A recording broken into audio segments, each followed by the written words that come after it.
Nädalavahetusel oli mul võimalus külastada meie vägesid, kes võitlevad operatsioonil Eepiline raev. Olime maapinnal või õigemini maa peal, Centicomis laupäeval umbes pool päeva. Operatiivse julgeoleku kaalutlustel, et need väed ei satuks sihtmärgiks, ei avalikustata asukohti ega baase. Piisab öelda, et see reis oli suur au. Mul oli ainulaadne võimalus olla tunnistajaks ja näha lähedalt seda, mis on Ameerikas parim. Ma olin tunnistajaks sõdalastele, meeste ja naiste vennaskonnale, kõik sõdalased, tegevteenistuses, rahvuskaardis ja reservis, keda ühendab vastastikune armastus, ühine eesmärk ja pühendumus missioonile. Ma nägin puhast professionaalsust. Ma nägin, kuidas esimese klassi sõdur hüüdis enesekindlalt välja vaenlase raketi trajektoori. Tuba oli täis ohvitsere, kõik olid keskendunud, kõik ruumis olid täielikult keskendunud. 2 vaenlase raketti tulistati edukalt alla. Mul oli võimalus vestelda õhuväe ja mereväe pilootidega otse lennurajal, kes igapäevases rutiinis nii heidavad pomme Iraani sisemaale, kui ka tulistavad droone alla, et kaitsta oma baasi. Paljud neist olid hiljuti naasnud Iraani ja pealinna Teherani taevast. Panin kõrvaklapid pähe ja rääkisin kabiinimeeskonnaga, kes on iga päev valmis tegutsema. Nägin leidlikkust, Ameerika leidlikkust. Kohtusin noore armee ohvitseriga, kes avastas, kuidas manööverdamisel vaenlase rakette kahjutuks teha, päästes lugematul hulgal elusid. Tema ülem kinnitas, et taktikalise operatsioonikeskuse ruumides puhkesid juubeldused ja aplausid, kui tema uus lähenemine esimest korda edukaks osutus. Kohtusin õhuväe luureanalüütikuga, kes täpsustab sihtmärke kiiremini, kui vaenlane suudab kohaneda. Tegelikult andsin talle oma visiitkaardi ja palusin tal mind tegelikust olukorrast kursis hoida. Lõpuks tegin täpselt sama ka tema ülemusega, erru läinud koloneliga, kellel oli Texase suurune süda ja väga hästi hoolitsetud vuntsid, mis sobisid ideaalselt. Ma olin surmava jõu tunnistajaks. Kohtasin üht noort lendurit, kui päike loojus ja külm hakkas rajal võimust võtma. Kui ma küsisin, mida neil vaja on, vaatas ta mind lihtsalt kelmika naeratusega ja ütles, rohkem pomme, härra, ja suuremaid pomme. Me täidame tema soovi rõõmuga. Kohtasin armee sihtmärkide meeskonda, kes leidis ja uputas Iraani mereväe silmatera. Nende lahingupositsioon oli kaetud uputatud vaenlase laevade piltidega. Ja ma olin tunnistajaks kiireloomulisusele. Kohe pärast maandumist maandus veel üks C-17, vaid mõni minut pärast meid. Ja 30 sekundi jooksul pärast seda, kui lennuk oli täielikult peatunud, jõudis kohale maapealne meeskond ja lasti hakati maha laadima. Sõjaaja kiirus. Iga mehe ja naise käest maal, õhus, lennurajal ja kontaktis kuulsin. Me tahame kõike kiiremini, kõrgemat operatiivset tempot, sõjaaja kiirust. See tunne oli täpselt vastupidine sellele, mida kogesid roteerumata üksused aasta-aastalt Iraagi ja Afganistani sõdades, millega me oleme nii tuttavad. Nendes sõdades käis kõik järgmise rotatsiooni ümber. Kunagi ei teadnud, millal missioon lõpeb või mis täpselt missioon on aasta-aastalt. Mitte Epic Fury puhul. Ma nägin tungivat vajadust töö lõpule viia, tungivat vajadust missiooni õnnestumiseks, mõtlemata järgmisele rotatsioonile. Lihtsalt liiguti võimalikult kiiresti, et võita. Mul oli võimalus vägesid üle vaadata, oma silmaga tunnistada seda, mida me juba teame olevat tõsi. Rääkisin kõigis auastmetes ja kõigis väeliikides teenivatega, kellest keegi ei teadnud, et me tulemas oleme. See polnud lavastatud ega stsenaariumi järgi. Mõnikord me lihtsalt uitasime ringi. See, mida ma nägin, oli motivatsioon, see oli puhas keskendumine missioonile, see oli piiranguteta Ameerika sõdalane. See oli selline Ameerika sõdalase vaim, mis tekib siis, kui on selge missioon ja sihikindel vaenlane. Üks meeskonna juhtidest, kellega me koos lendasime, võttis olukorra hästi kokku ja ütles, need olid tormilised nädalad, härra, rasked ajad, aga mul on väga suur au, et mind kutsuti. See võitlus oleks pidanud juba ammu aset leidma. Me peame selle vastu astuma oma laste nimel. Me ei saa seda probleemi edasi lükata. Palun tänage presidendi meie eest.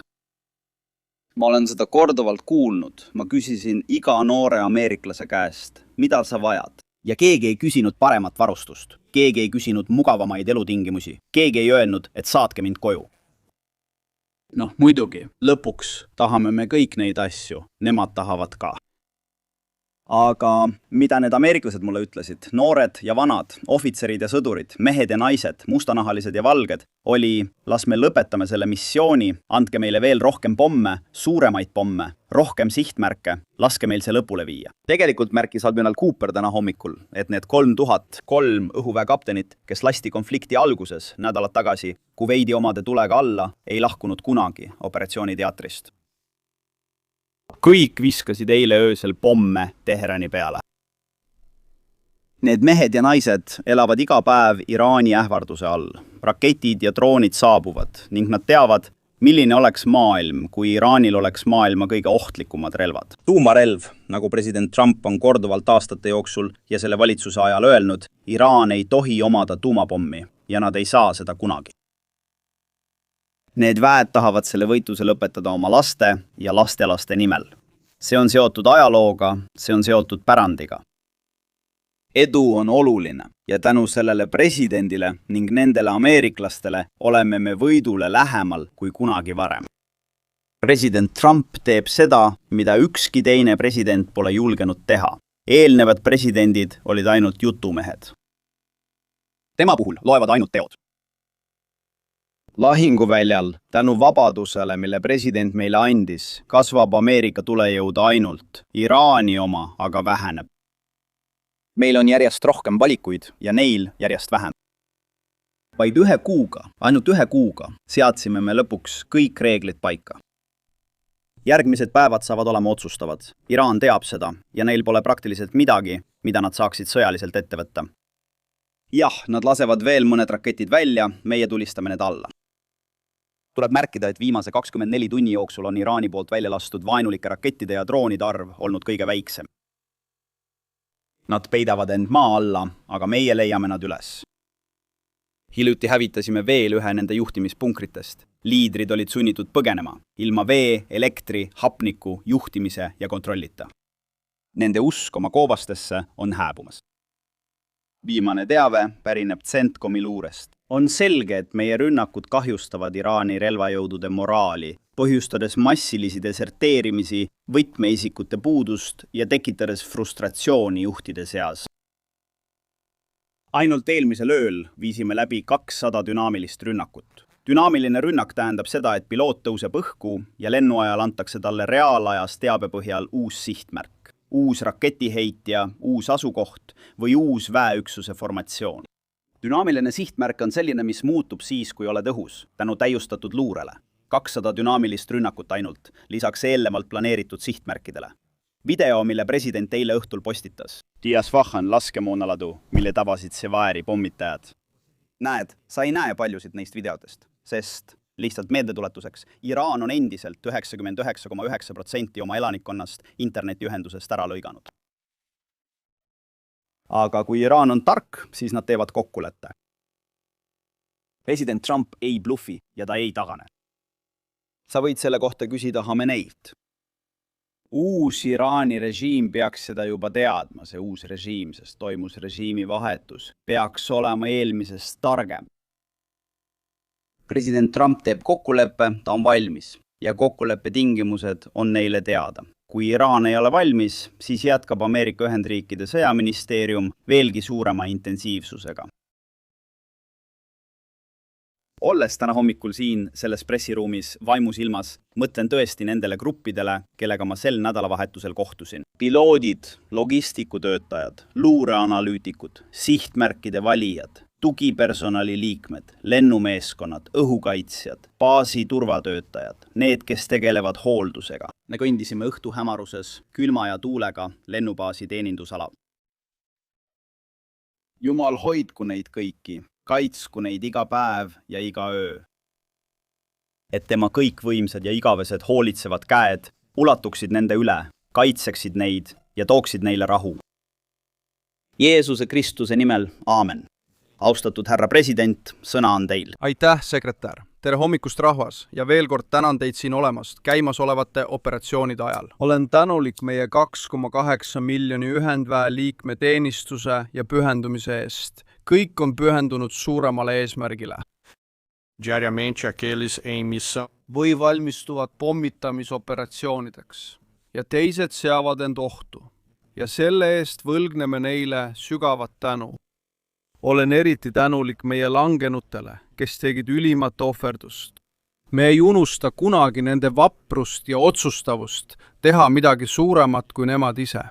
Ja iga päev püüame jätkuvalt olla väärt seda, mida nad meile täna hommikul andsid. Jagasin, et eile osales Ühendvägi kolonel Clarence Emil Putimatustel Anderson, kes suri mais 2024 102-aastaselt, maeti eile Albuquerque kalmistule Arlingtonis oma 70 aasta jooksul tema abikaasaks olnud Eleanori kõrvale, kellega ta abiellus 23. veebruaril 1945.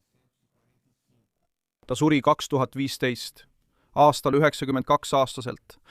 Putt, õhuväe ja maailma lennunduse legend sai austusavalduseks F-30 ja 5 B-51 Mustangiga ülelennu. Ta oli üks teise maailmasõja edukamaid hävitusässi ja B-51 pilootidest suurima võitud arvuga. 16 allatulistamist ja veel veerand teenistuses. Aastatel 1942-1972 oli tema viimane lahingmissioon F-105 Thunder Chiefsi piloodina Põhja-Vietnami kohal. Igaüks, kellel oli võimalus kolonel Andersoniga kohtuda, teadis, kui eriline ta oli. Ja see kehtib igaühe kohta meist ja iga meie teise maailmasõja veterani kohta, keda jääb iga päevaga vähemaks. Nad on see põlvkond, kõige suurejoonelisem põlvkond ja nad annavad meile imelise eeskuju. Operatsioonis eepiline raev. Täna, kolonel Anderson, me leiname teie kaotust ja meenutame seda naeratus paremas suunurgas, kui te lahkusite täitma meie rahva kohust. Nüüd operatiivne uuendus. Meie Ühendvägi keskendub sõjalistele eesmärkidele, samal ajal kui me vähendame ja hävitame Iraani võimet jõudu projitseerida ja ohustada stabiilsust väljaspool tema piire. Esiteks jätkab Ühendvägi Iraani raketi- ja droonivõimekuse hävitamist. Jätkame keskendumist nende programmide logistika ja varustusahelate neutraliseerimisele. See on jätkuvalt ühine pingutus, mida tehakse ööpäevaringselt, õhust, maalt, merelt, kosmosest ja küberruumist. Suriir ja kauppommitajad teevad koostööd Ühendvägede hävitajatega, startides piirkonna baasidest ja mandri territooriumilt. Samal ajal jätkavad mereväe hävitajad ja meremehed jõuprojitseerimist merelt.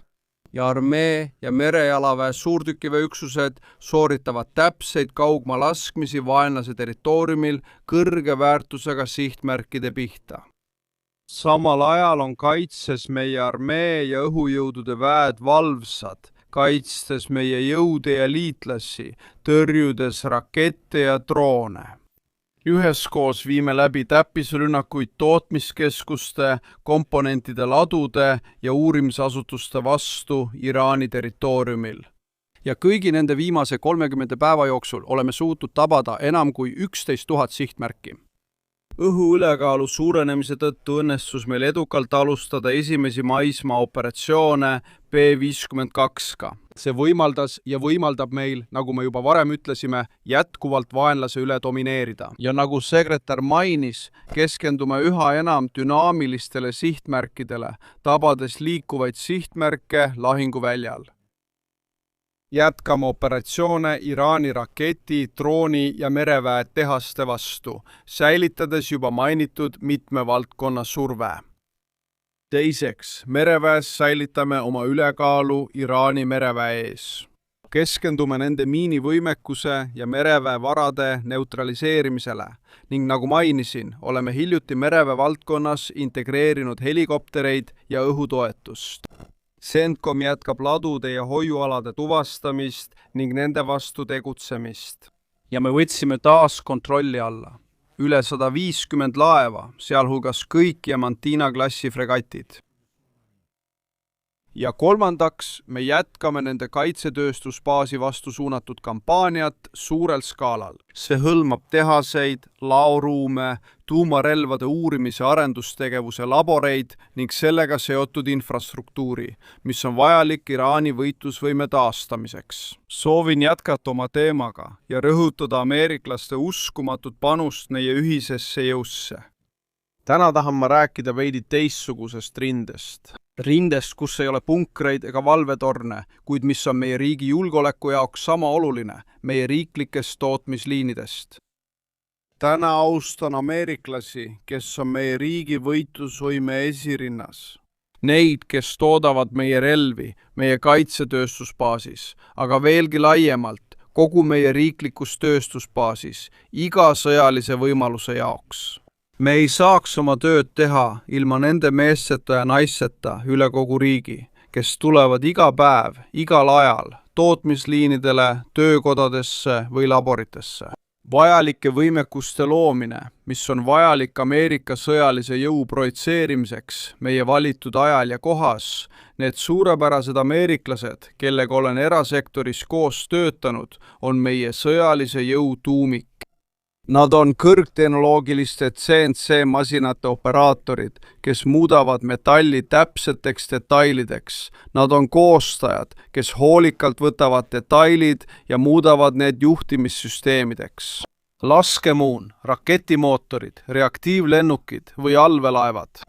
Või on need kvaliteedi tagamise tehnikud, kes tagavad, et kui võitleja päästikut tõmbab, töötab relv iga kord. See võib olla ja ongi raske ning pingeline töö. See ei ole vaikne kontor, kus on laud ja paberid ja selles pole midagi halba. Aga just selline see ameeriklaste rühm ongi ja neile see meeldib. Ma tean, ma nägin seda oma silmaga ja tunnen end selle kingituse eest austatuna. See on vali, ohtlik ja nõudlik töö, mis nõuab tundide pikkust täielikku keskendumist ja täielikku pühendumist, et kõik õigesti teha, alati. See on praktiline töö, kus üks ainus viga või kõrvalekalle võib seada ameeriklase elu ohtu. Üks valesti paigutatud juhe, vigane keevitus või halvasti kalibreeritud andur võib tähendada vahet missiooni edu ja ebaõnnestumise vahel. See vahe mõõdetakse meie poegade ja tütarde eludes, keda saadame välja ja lahinguväljale. Me usaldame ja paneme oma usalduse nendele suurepärastele ameeriklastele. Ja see pole ainult nende tootmisoskuste tõttu, vaid ka nende uuendusmeelsete mõtete ja ettevõtliku vaimu tõttu. Alates neist, kes loovad erakordseid võimekusi, kuni väikeste pereettevõteteni, mis on laiali üle kogu selle suure riigi. Nemad on Ameerika Ühendriikide lahinguvõime tuum ja allikas. Nad ühendavad meid, ühendavad, alati paremaks saades ja pidevalt õppides. Ja selle kohta on näiteid kogu ajaloo vältel, ka tänapäeval. Sealhulgas selliste asjade nagu varghävitaja F-117, vargpommitaja B-2 ehitamine, mis muudab meie võitlusvõime vaenlase jaoks märkamatuks, kuni tänapäevaste B-21 ja F-47-ni. See on töö, mida tehakse Ameerika Ühendriikide idaranniku ja kirdeosa laevatehastes, kus ehitatakse Ameerika tuumaallveelaevu, mis võimaldavad meil patrullida üle kogu maailma meie valitud ajal ja kohas. Need uuendajad, need töölised, need uskumatud ameeriklased. Nad ei saa sama palju au kui hävitajapiloot, kes naaseb öösel lennukikandja tekile või suurtükiväelane, kes tulistab mürske kaugelt. Ja ometi ilmuvad need iga päev kohale ning ilma nendeta ei suudaks me täita meile antud ülesannet. 24 tundi ööpäevas, 7 päeva nädalas. Nad ehitavad tööriistad, mida vajame oma töö tegemiseks. Oskused, pühendumus, isamaalisus, andumus. Need omadused on pandud lahinguvõime ja varustuse igasse ossa ning neid saab näha ja tunda eesliinil. Nagu sekretär mainis neid noori pommide kokkupanijaid Kõrbes, kellega tal oli võimalus kohtuda.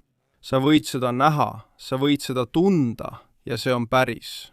Ja me oleme sügavalt tänulikud. Seega Ameerika tööjõud nii meie riigikaitsetööstuse sees kui ka rahvusvahelises tööstuses, ma tänan teid ühendvägede nimel. Meie kanname relvi, mida teie ehitate ja sõltume süsteemidest, mida teie loote.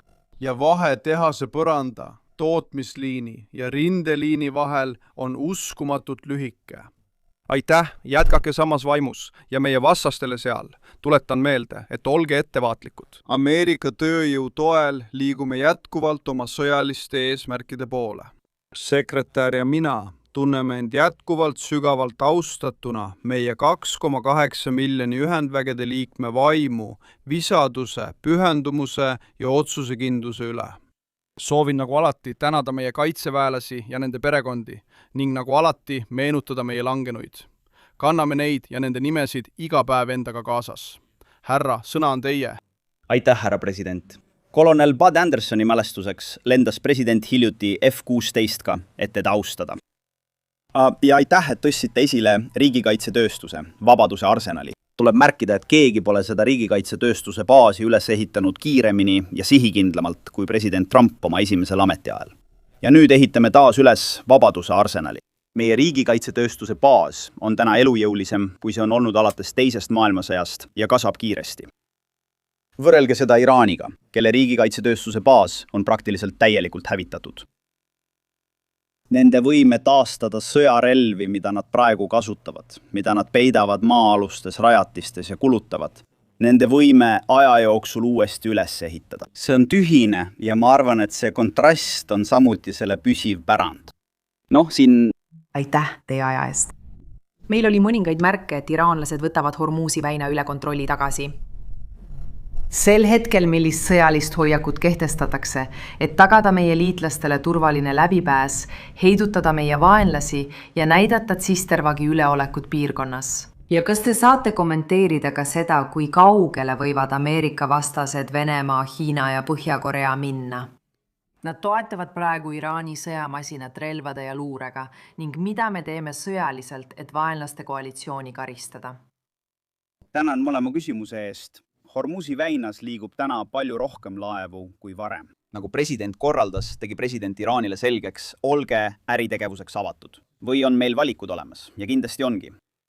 Kui te vaatate, mida staabiülem president välja tõi mereväe, laevandustööstuse baasi, rannikudiibrakettide, droonide ja miinivastaste vastumeetmete võimekuse kohta. Oleme algusest peale keskendunud nende võimete kurnamisele ja alistamisele ning nende valikute piiramisele.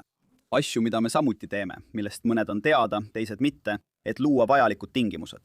Ja usun, et president oli täna hommikul oma avalduses selge, et on riike üle maailma, kes peavad samuti olema valmis tegutsema. Selles nii olulises meretees ei ole ainult Ameerika Ühendriikide merevägi. Minu teada pidi seal olema ka võimas kuninglik merevägi, mis oleks valmis samuti sellisteks tegudeks. Ta toob esile, et seda rahvusvahelist veeteed kasutatakse vähe, palju vähem kui muid veeteid. Peab tähelepanu pöörama ja seisukoha võtma. President Trump on teinud vaba maailma nimel rasket tööd Iraani ohu vastu. See pole ainult meie probleem edasi liikudes, isegi kui meie oleme teinud suurema osa ettevalmistustest, et tagada selle väina avatuks jäämine. See on tulemus, mille kohta president on olnud väga selgesõnaline. Mis puudutab Venemaad ja Hiinat, siis me teame täpselt, mida nad teevad või tegemata jätavad. Me ei pea seda kõike avalikustama, kuid vajadusel tegeleme sellega. Otse, ma ei tea, kas sul on midagi lisada. Ei, ma arvan, et sa ütlesid juba kõik. Kas sul on ajakava tegevuse alustamiseks väinas? Aitäh, härra sekretär David Siier, Real Ameerika hääl. Ma nägin seda entusiasmi tootmisliinidel, laevatehastes ja terasetehastes. Hämmastas. Aga ma tahtsin küsida tugevdatud punkrite tarnimise staatuse kohta, et pakkuda vägedele täiendavat kaitset. Ilma detailidesse laskumata, milliseid meetmeid me rakendame strateegiliste lennukite nagu Sentry kaitsmiseks? See on väga hea küsimus. Ma ütleksin, et seal, kus ma viibisin, nägin ma täielikku ja ranget distsipliini punkrite kasutamisel ja täiustamisel. Nii et alguses peale, nagu me väga selgelt ütlesime, oli esimene asi, mida me tegime, kaitse ülesehitamine ja tagamine, et meie kaitsevõimekus oleks maksimaalne. Isegi enne, kui see kõik algas. See hõlmas võimalikult palju kindlustusi, aga samuti hõlmas see ka hajutamist. Kui kõik meie inimesed on ühes kohas, on see suur probleem. Seega on hajutamine osa meie strateegiast. Ja koos selle hajutamisega tekib järjest rohkem punkreid. Võin öelda, pärast vestlusi liitlasvägede komandöride või Iisraelis ja mujal, et me rakendasime seda kiiresti. Ja seetõttu on nende positsioonide kindlustamine täielik prioriteet operatsiooniteatris. Samamoodi nagu kihilised õhutõrjesüsteemid lisaks Patriotidele ja Tätsile hõlmavad need ka hävitajaid, patrulle, teisi kineetilisi süsteeme ja elektroonilise sõjapidamise süsteeme. Seega meie vägede ja varade kaitse on maksimaalselt tagatud.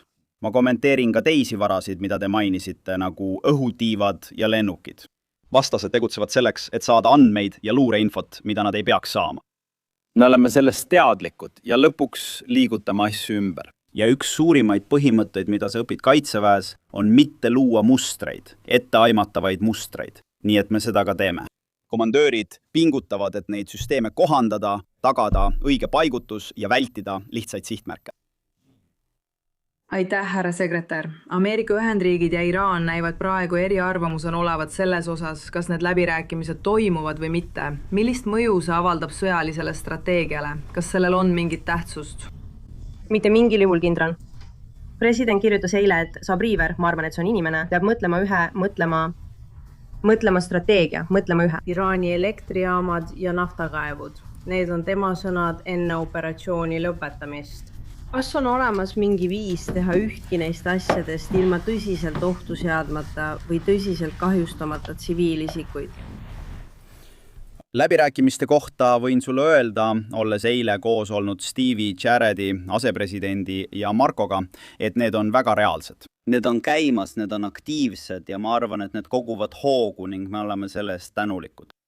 Nagu ma oma märkustes ütlesin, eelistaksime palju rohkem kokkuleppele jõuda. Kui Iraan oleks valmis loobuma materjalist ja oma ambitsioonidest, oleks see suurepärane. See ongi eesmärk, me ei taha teha sõjaliselt rohkem, kui on vajalik. Ma ei teinud nalja, kui ütlesin, et me hakkame pommidega läbi rääkima. Meie ülesanne on tagada, et Iraan et mõistaks, et see uus režiim võimul on veelgi paremas ja soodsamas positsioonis. Kui nad teevad sellise kokkuleppe, jätkame. Töötame kõrvuti, aga keskendume kokkuleppele. Kui võimalik, tahame selle kokkuleppe sõlmida nii kiiresti kui võimalik, vastasel juhul oleme valmis jätkama. Kas teie soovite, härra president? Ja, aitäh küsimuse eest. Alati kaalume neid küsimusi hoolikalt ja töötame välja võimalusi riskide vähendamiseks, järgides relvajõududes kehtestatud tavalisi tavasid. Aitäh, härra sekretär. Ma tean, et te juba puudutasite seda teemat, aga täpsemalt Hormuzi väina kohta. Kas väina avamine on operatsiooni Epic Fury oluline ja põhieesmärk või on see teiste riikide ülesanne? Ja teiseks, ilma et ma paluksin teil kommenteerida midagi, millest te ei saa rääkida.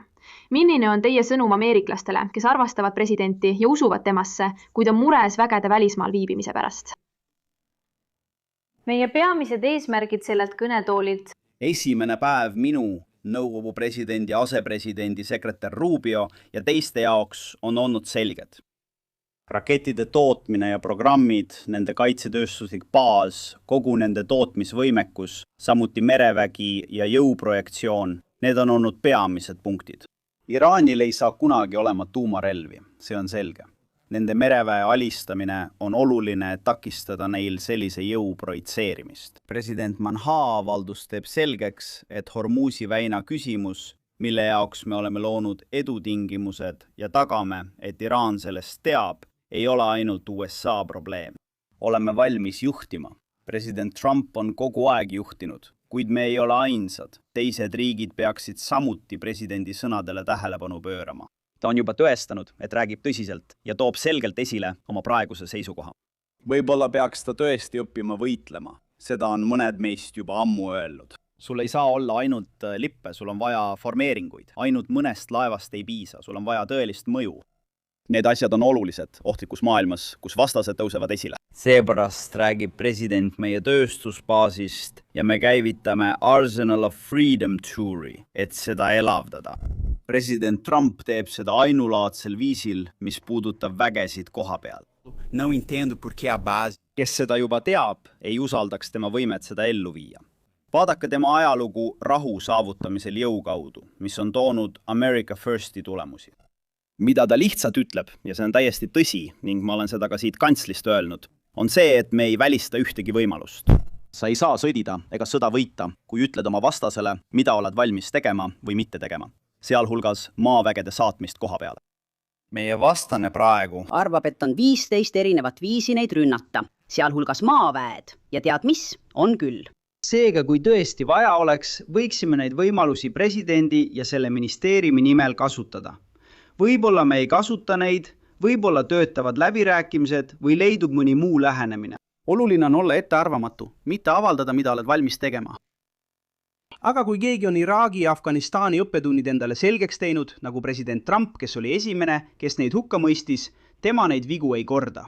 Ja ma arvan, et on selles osas olnud väga selge. Poodiumilt jah. Aitäh, sekretär Hekset. Mul on teile üks küsimus ja teine kindral Keinile. Te ütlesite, et oleme juba 6 aega olnud operatsioonis Eepiline raev. Kui kaua läheb aega, kuni eesmärgid saavutatakse ja kas on olemas stsenaarium, kus kokkulepe sõlmitakse enne eesmärkide saavutamist? Kindral Keini kohta viitavad meediakajastused peatselt toimuvale maismaa sissetungile. Millised muud konkreetsed eesmärgid on sõduritel ja merejalaväelastel, kes on saadetud Lähis-Idasse selles konfliktis teenima?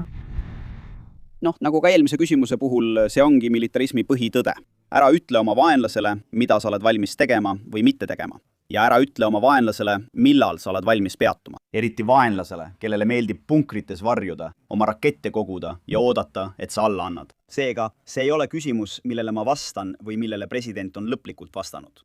Meil on oma eesmärgid, juhised ja sihid, käimasolevad sõjalised eesmärgid ja asjad, mida me analüüsime. See võib võtta 4, 6 või 8 nädalat, aga me ei avaldaks kunagi täpset ajakava, sest meie fookus on nende eesmärkide täitmisel ja meil läheb väga hästi.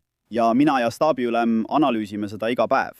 See saab olema presidendi otsus ja ainult tema otsus, kui need eesmärgid on täidetud ja kui on Ameerika rahva huvides see kokkuleppe sõlmida, et tagada, et Iraanil ei oleks tuumarelva. Võime, mis lõppkokkuvõttes edendab meie eesmärke või huve. Midagi veel. President. Ei, lihtsalt vastamaks teie küsimusele. Reagan. Nende jõudude pakutavate sõjaliste võimaluste valik on ulatuslik, ega piirdu kaugeltki ainult sellega, mida te mainisite. Maa peal ei tahaks ma presidendi otsustusruumi piirata, kuid võimalusi on lõputult. Vähemalt peab Iraan mõistma, et need on seal olemas ja kujutavad endast survepunkti. Seega peavad nad presidendina hoolikalt diplomaatilisel tasandil hindama, kuid peavad arvestama sellega, mis neil ees on. Jerry. Härra sekretär, USA luure on juba aastaid hinnanud, et Iraan kaitseb Al-Qaeda juhte, sealhulgas praegust emiiri Saif al-Adelit. Zeva usub, et ta on endiselt Iraanis, sest ta põgenes Afganistani. Ta on mingis sihtmärkide nimekirjas. Ja härra president, see põhineb Centicomi andmetel ja mitmetel avalikel allikatel. Nagu üks Iraani ajaleht teatas, on raketirünnakud ja droonide väljalaskmised sõja algusest saadik oluliselt vähenenud, kuid need ei ole täielikult lakanud. Ja kõik viitab sellele, et nad on hoidnud seda taset üsna madalal. Kuid stabiilsed numbrid on võib-olla viimastel päevadel veidi veel langenud. Kuidas saaksime nullile veelgi lähemale jõuda? Ja millist mõju avaldab Iraani vähenenud, kuid siiski väga reaalne võimekus praegustele ja tulevastele operatsioonidele? Niisiis. Ma ei kommenteeri konkreetset sihtmärki. Ütlen vaid, et Al-Qaeda on endiselt meie vaenlane ja Iraanis on palju inimesi, kes on meie sihtmärkide nimekirjas. Kui nad varjavad Al-Qaedat, siis on nad kindlasti selles nimekirjas. Teate, need liikuvad sihtmärgid, mida me ründasime, nagu sekretär mainis, need 200 rünnakut, mis viidi läbi möödunud ööl. See aitab kaasa pidevale vähendamisele. Teine pikaajaline mõju on laiaulatuslikud rünnakud nende kaitsetööstuse baasi vastu, takistades nende tulevast varustamist. Nii näeme langustrendi. Nad tulistavad endiselt. Me survestame tugevalt mõlemat poolt süsteemist. Sekretär, aitäh küsimuse eest. Kas te ikka usute seda? Te ütlesite varem, et Iraani juhtkond annab alla. Kas te ikka usute seda? Ja kas Ameerika Ühendriigid on endiselt pühendunud NATO kollektiivkaitsele? Ja president Kaini kohta, kas te saaksite anda meile ülevaate oma mõtetest desaliniseerimistehaste ründamise seaduslikkuse kohta, kui president selleks käsu annaks? Ma ütleksin, et missioon on lõpetatud. Meie tingimustel võib seda nimetada alistumiseks või kaotuseks, nimetage seda, kuidas soovite. Me oleme endiselt pühendunud konfliktile, mis lõpeb meie ja presidendi tingimustel. Selles pole kahtlustki. Mis puudutab NATOt, siis see otsus kuulub presidendile, kuid ma ütlen, et palju on avalikuks tulnud. Maailmale on palju näidatud selle kohta, mida meie liitlased oleksid valmis Ameerika Ühendriikide heaks tegema. Kui me võtame ette sellise ulatusega pingutuse vaba maailma nimel, siis need ei taba ainult Ameerika Ühendriike, vaid ka liitlasi ja teisi. Aga kui me palume abi või juurdepääsu baasidesse ja ülelendudele, siis kohtame küsimusi ja takistusi. President rõhutab, et tegelikku liitu ei ole, kui riigid ei ole valmis sinu kõrval seisma siis, kui sa neid vajad. Ta juhib sellele tähelepanu ja lõpuks otsustab, kuidas kõik pärast lõpetamist välja näeb. Vaata, ma ei hakka rääkima üheski konkreetsest sihtmärgist. See täiendab Chiliani küsimust, millele ma arvan, et ma ei vastanud täielikult. Aga, nagu sa tead, ühendväed on professionaalsed ja kasutavad erinevaid protsesse ja süsteeme, et hoolikalt hinnata kõiki tegureid, alates tsiviilriskidest kuni iga sihtmärgi õiguslike küsimusteni. Kui sihtmärgid meie ette ilmuvad, viime need läbi sama protsessi nagu alati ja tabame seaduslikke sihtmärke vastavalt meie tavapärastele protseduuridele. President, kas te usute, et vaenlastele ei anta armu ega halastust? Young, palun. Mina. Kas see sobib? Aitäh, sekretär. No domingo president Trump Esimene Iraani režiim hävitati ja teine on peaaegu kadunud. See kolmas, praegune režiim, on läbirääkimistel mõistlikum. Kas oled sellega nõus? Miks? Jätan selle vastuse läbirääkimismeeskonnale. Nemad on kontaktis ja peavad läbirääkimisi tingimuste üle. See on olnud produktiivne edasiminek, me oleme seal oma läbirääkimismeeskonna kõrval. Oleme alati valmis ja püüame panna nad veelgi paremasse positsiooni. Suur tänu, olen väga tänulik.